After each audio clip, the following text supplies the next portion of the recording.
Good morning. It's another Wednesday morning, and that means that we have another sermon to share.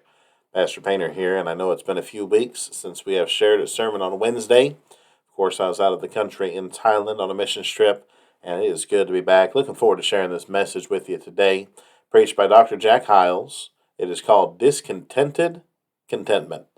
Discontented Contentment. I think it'll be a blessing for you. And I know that sounds like an odd title, but listen to it through, and I think you'll find it's a blessing. Hope you enjoy the message today. It's easy to reconcile these two statements. Paul said, I'm content. And then he said, I'm not content. He said, I'm satisfied where I am. Then he said, I'm keeping moving all the time. Now, what in the world could Paul have meant? And how can these statements be reconciled? When in one breath he said, I've learned to be content. I'm content where I am with what I have. And yet in the same book, a few verses before, he said, I pressure toward the mark. Now, it's easy. Paul was content with his surroundings. Are you listening? He was content with his surroundings, but he was not content with his attainments. Paul said, by the way, he was in the Mamertine prison, and he said, I'm content with this. I have no bed on which to sleep, but I'm content. I have no one here with me to share with me, but I'm content. I have no electricity, but I'm content. I have no stove or table or cabinet. I have no carpet or air conditioning or heating unit, but I'm content. Now I'll tell you something, folks. You are not going to ever be happy until you acquire contentment with what you have and where you are. If you can't be content in that little attic apartment, you won't be content in that lovely home. No way. No way. You see, contentment is not caused by attainment. Contentment is caused by a relationship that you have with Jesus Christ that causes you to be satisfied with whatever car you drive, whatever house you live in, whatever you have on the floor, whatever furniture you have in the house, whatever clothes you have on your body. Paul said, I'm content and with what I have. Now, he's saying here, I'm content with the Mamertine prison, but I'm not satisfied because I want to get out and get the gospel out to others. He said, I'm content with my lodgings, but I'm not content with my accomplishments. He said, I'm content with my food and raiment, but I'm not content with what has yet to be done. He said, I'm content with my position, but I'm not content yet with what I've done with my position. You tell me what you want, and I'll tell you what you are.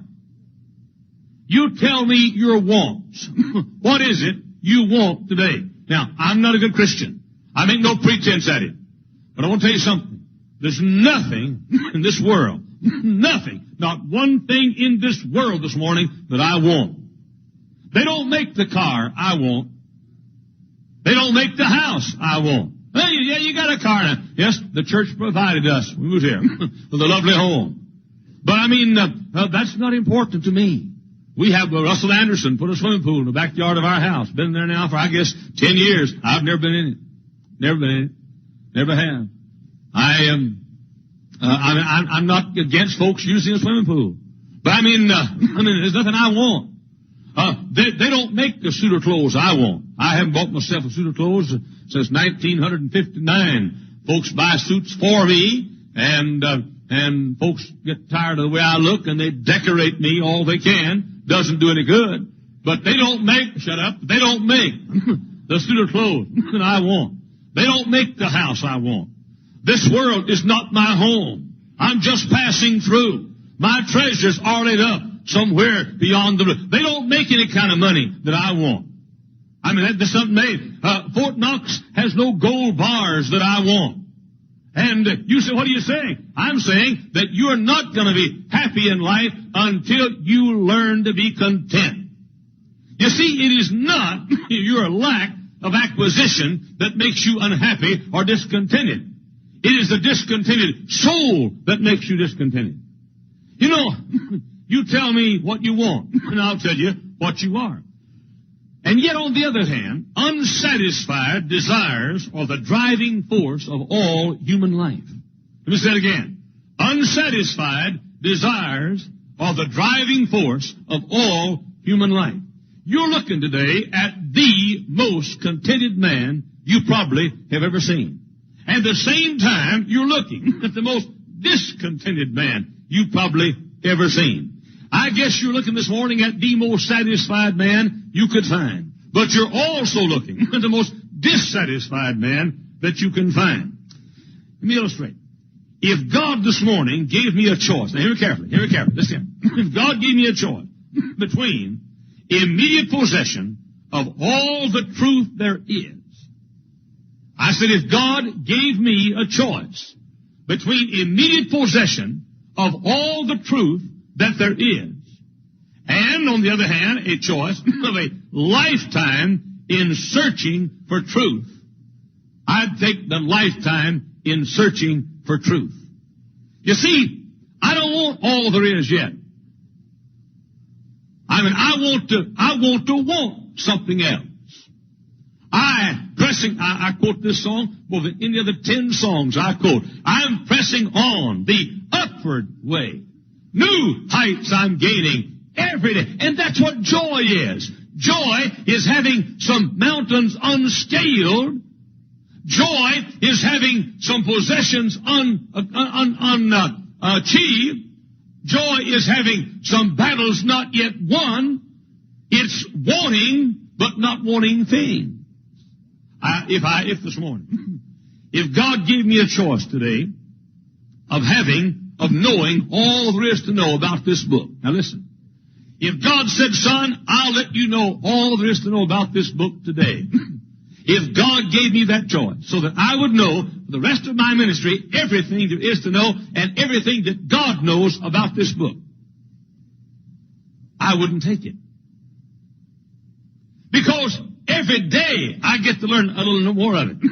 And every day, that's like eating all the food you're going to eat the rest of your life all at one time. That doesn't sound bad. But I'm saying, though, that if God said, son, I'll teach you everything this afternoon, May 2nd, 1982, I'll teach you everything you'll ever need to know and all the truth in this book, I'd say, no, sir. No, sir. I'm having too much fun learning this book a piece at a time. You see, I want to learn something today and tomorrow and almost every day of my life. I grasp some great truth I've never grasped before. I see some great gem in this Bible from the coffers of this book I've not seen before. I pluck some orchid from the garden of God's truth I've never plucked before. And I want to live a life of gradually reaching out and earning more of the truth of God. If today God said, son, I'll let you have everything you ever want right now. All the wants you have, you can have them right now. Or I'll let you pray them down the rest of your life. I'd say, keep them and let me pray them down. How many of you poor people don't get to pray for anything? I feel sorry for you. I do. You know what? I was thinking this week about this. This is worth hearing. Did you know that money only solves one problem in society, and that's poverty? I mean, there are thousands of problems in society, and money solves one of them. That's all. It solves poverty. But I wouldn't take it. Why? I've enjoyed these years coming to God on my knees and saying, God, I've got to have it. You've got to let me have it. I've enjoyed that, and I wouldn't miss it for the world. Most of our lives are spent like a plane trip. A mad rush to get to our destination while missing the joys of the journey. I mean, I've been all over America and seen none of it. I have been to Los Angeles, California. I guess I go 5 or 6 times a year at least, and have for 25 years. I've never seen Disneyland. I've never seen Knott's Berry Farm. I've never seen the Coliseum. I've never seen anything except the airport and the church and a motel room. But you say, preacher, what do you say? I'm saying I'm saving all that. Well, you say, when are you going to see it? I don't have to ever see it, but I have to say some of it. I'm not going to use all my life up one time. Hey, that's what's wrong with this old heathen world. For the average spoiled, rotten brat, the average middle-class home in America, he has everything he wants by the time he's 17 years old. That's why he goes on dope. That's why he goes out to the disco. That's why he's on dirty rock music. Why? Because he's had it all, seen it all, gotten it all, and thinks he knows it all.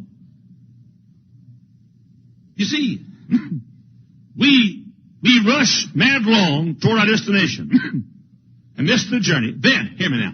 Then, when we get there, we want to go back and get the joys of the trip because we're not enjoying the destination. Let me say it again now. Hear me. We want the destination. I want to get married now. I want to get out of school now. I want to get a job now. I want total security now. I want these dumb athletes say, well, while I'm in athletics, I want to be sure I get security for my family. There is nothing in this world that will destroy you as much as getting security, financial security. Nothing. Nothing. Folks that have it are shooting themselves in the stupid heads every day. Not the same one every day, but they're one at a time. They're doing it. Why? Because if you even think you have financial security, you don't need God. You think. So, let me say it again. We rush madlong to our destination while missing the joy of the journey. Then we arrive at our destination, realize we missed the joy of the journey, and go back and try to recapture the joy of the journey until we don't enjoy the destination. We marvel at the art gallery while the real thing is just outside the door. We love to go to an art gallery and see a sunset painted, when right outside, God's sunset is there. We marvel at the musical recording and never hear the singing of the birds in the backyard.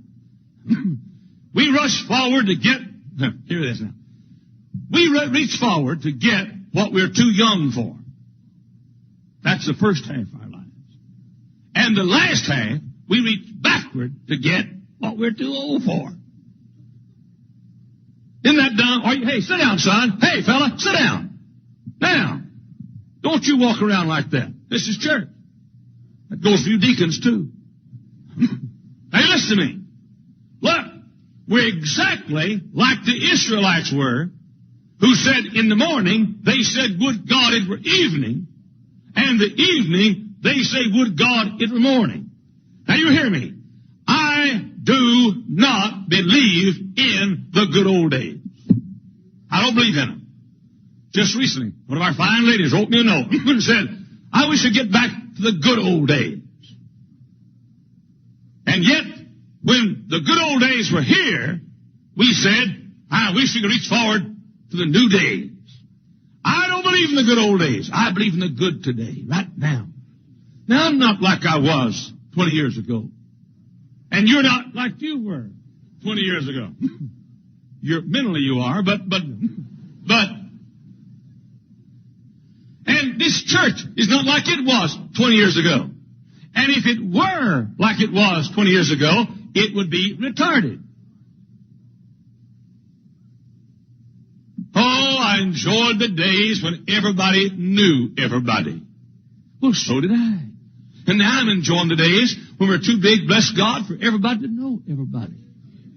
I mean, we have folks up here in this corner and folks in this corner that are sitting in different counties this morning.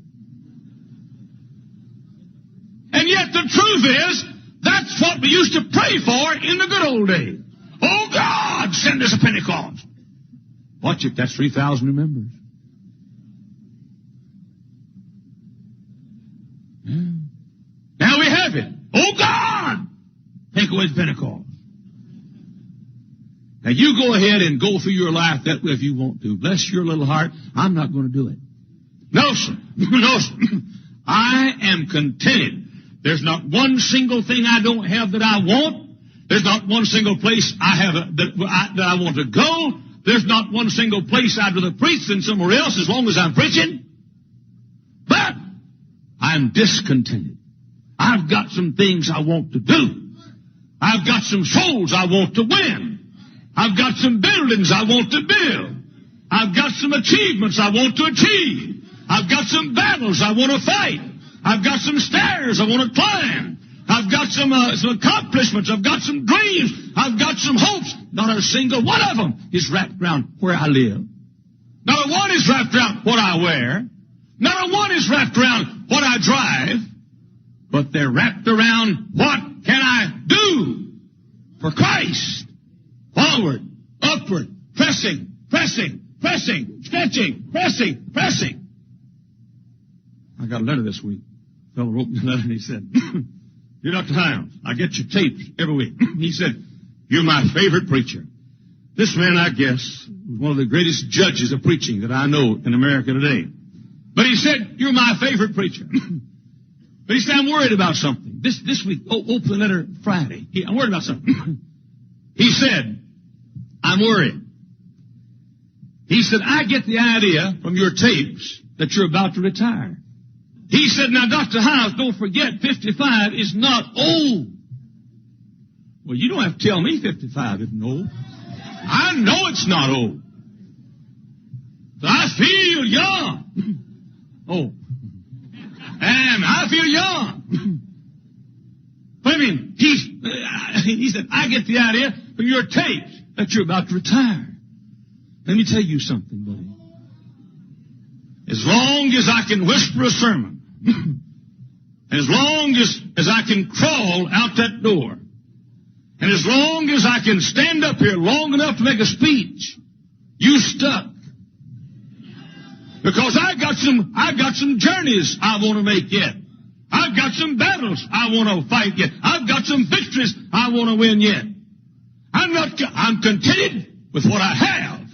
I'm contented with who I am. But I'm not contented until I've fought the last battle that God wants me to fight, won the last victory God wants me to win, traveled the last mile God wants me to travel, checked in the last motel room God wants me to check into, preached the last sermon God wants me to preach, and and take the last offering that God wants me to take. We reach forward to that, what we are too young for, and then we reach backward to that, for which we are too old for, and we realize His greatness after He's dead. We travel around the world to see the Alps, and yet most of us haven't seen the Alleghenies yet. We take so many pictures at the wedding that we don't even know the wedding is going on. We pay extra for carpet on the car floor, then cover it with a rubber mat so the next owner can enjoy the carpet. I don't understand that. I understand it. Won't you buy a car that's got rubber floor? We pay big money for lovely crystal for our houses, then only use that crystal for strangers while we drink from peanut butter jar. I don't understand that. Boy, if I got carpet on my car, I want to know it today. Tomorrow. Tomorrow. Tomorrow. Tomorrow. Tomorrow. Yesterday. Yesterday. Not me, buddy. No, sir. Not me. No. Tomorrow. Let me have you tomorrow. Let me have you tomorrow. Tomorrow comes. I wish I had you yesterday. Wish I had you yesterday. No, not me, buddy. Me is this. Today. Today. Jesus didn't say, when Moses came to God, and God said, "Go to Pharaoh and say, 'Let my people go.' And Moses said, 'Whom shall I say sent me?' And God said, 'Tell him that I was sent you.' No, sir. He didn't say, 'Tell him that I will be sent you.' No, sir. He said, 'Tell him that I am sent you.' We have enough wasers and gonna beers. We need some hammer. Hammers. Now. Today. Now. Oh, let me tell you something. This is the day. Oh, I know. Oh, the good old days. You didn't think they were good then. Your type never do think it's good now. Never do. We buy a ball and bat for the baby boy and take it to the hospital and put it in his hands. Now listen to me. Listen to me. then, when he's old enough to throw it and swing it, we're too busy to play catch with him. Why? We're always interested in tomorrow. Until tomorrow comes. And then we revel in yesterday. He was a good man. Oh, he was a good husband, but he died and didn't know it. There was a good woman. That's her, in that casket. She died and didn't know you thought that. Oh, my daddy, he was a good man. Why didn't you tell him? There was a good woman as my mother. Oh, if there's a woman in heaven, if anybody died in with heaven, it's my mother. Yeah, but you gave her hell while she's on earth, didn't you? I don't mean that in the cursing sense. I mean you caused her to live in a hell while she was here.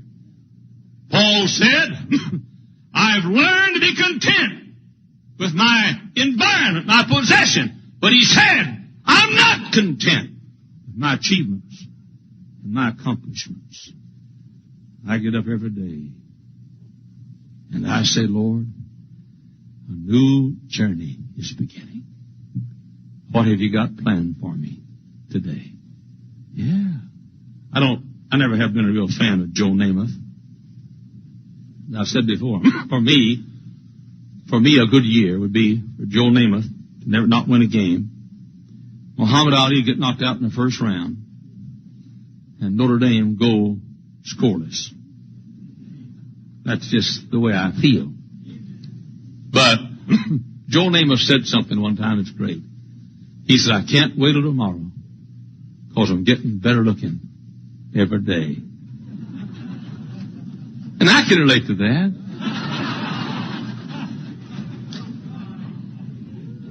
It hurts me when you doubt me like that. But you know, the last sentence is not right for Joe Namath, but is for some of us, but not him. But the idea is great. I can't wait till tomorrow because tomorrow will be another today. This morning I got up and I thought, now, Lord, what have you got planned today? I drove the car down to the White Hen Pantry. Always do. Every morning, stop at the White Hen Pantry. What do? Get me a Chicago Sun-Times, Chicago Tribune, and a beef stick. Every morning, beef stick.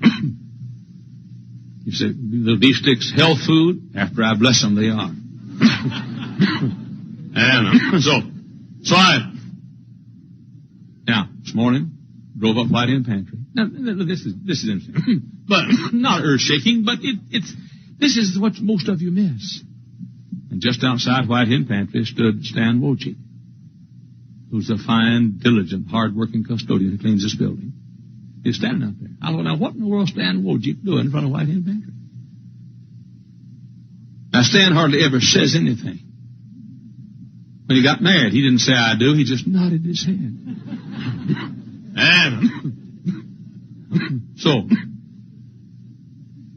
Stan, I said, hi, Stan. He said, can I have a ride to church? And I said, what for? He said, my car quit running. I said, can I push you somewhere? Have to get it fixed? No, sir. He said, just let me ride to church. And the first thought I had, now that's interesting. I haven't gotten to do a Stan for a long time. He and I haven't spent 15 minutes together in several years. And I thought, now, that's wonderful. And so I got to drive to church this morning with Stan Wojcik. And I'd rather do that than go with Ronald Reagan. I mean that. And that delighted my day. You see, God has so many things for us that we go through life looking forward to that exciting tomorrow and remembering that exciting yesterday, which we did not recognize as exciting yesterday, and the tomorrow which we'll not recognize as exciting tomorrow, and we're forgetting that this today is the tomorrow that we look forward to yesterday. Yet all the time, inside of me, something is churning. If you could see my inside this morning, you'd see,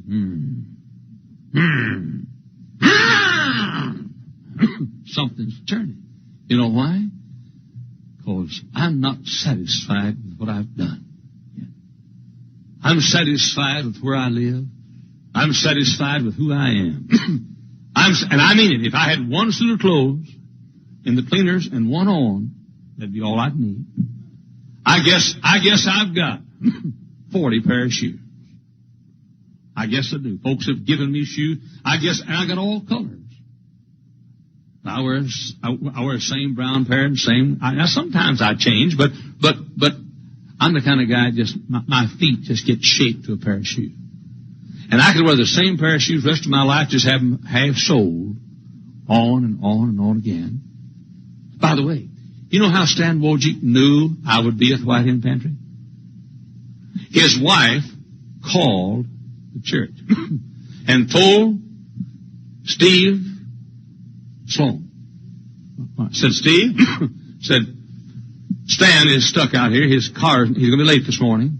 His car is and Steve said, where is he? And she told him. And Steve said, have him go to White Hen Pantry. She said, why? Steve said, because in 3 minutes Brother Hiles arrives there. Yeah, in 3 minutes. Stan goes to White Hen Pantry. 3 minutes, I pull up. See? Why? Because old preacher lives on schedule. Yeah. Sometimes I get there 30 seconds late, and old Steve, they meet me out the car, they're shaking their head, backslidden. Yeah. You see, as I've said so often, life is divided into eras. Childhood, adolescence, young adulthood, or college age, young married life, middle age, and then where I am. And success or happiness in life depends on whether you in each era wish you were in another era, or whether in each era you say, thank God I'm in this era. And I am going to do everything I can and accomplish everything I can while I'm in this era. Here is the old soldier in jail, in the Mamertine prison. He's up in years. He's ready to go home. He knows his days can't be long. The seepage, the dampness, the coldness. No bed, no comfort, no luxury, no heat, no companionship. In the basement, no light, no window in his room. Picks up his pen and writes young Timothy and says, or writes the Philippian people and says, I don't want anything. I'm contented. I've learned in whatsoever state I am therewith to be content. Learn that lesson. Learn it, young married lady. You learn it, young man. Learn it, sailor boy. Learn it, Air Force man. Learn it, housewife. Learn it. And then in the next breath, the old soldier says, I got pressure. What for, Paul? Because you're cold? No. Want a central heating unit put in the house? No. Not satisfied with the Chevrolet you drive? No. Fine. You mean you want a new wardrobe? No. He said, I've got something more I want to do for God. I've got something more I want to do for God. My message on May 2nd, 1982 to the First Baptist Church of Hammond, Indiana is twofold. One, be content with what you have. Never be content with what you are and what you've done. Father, bless them. You've done. Father, bless them. You've done. Father, bless them.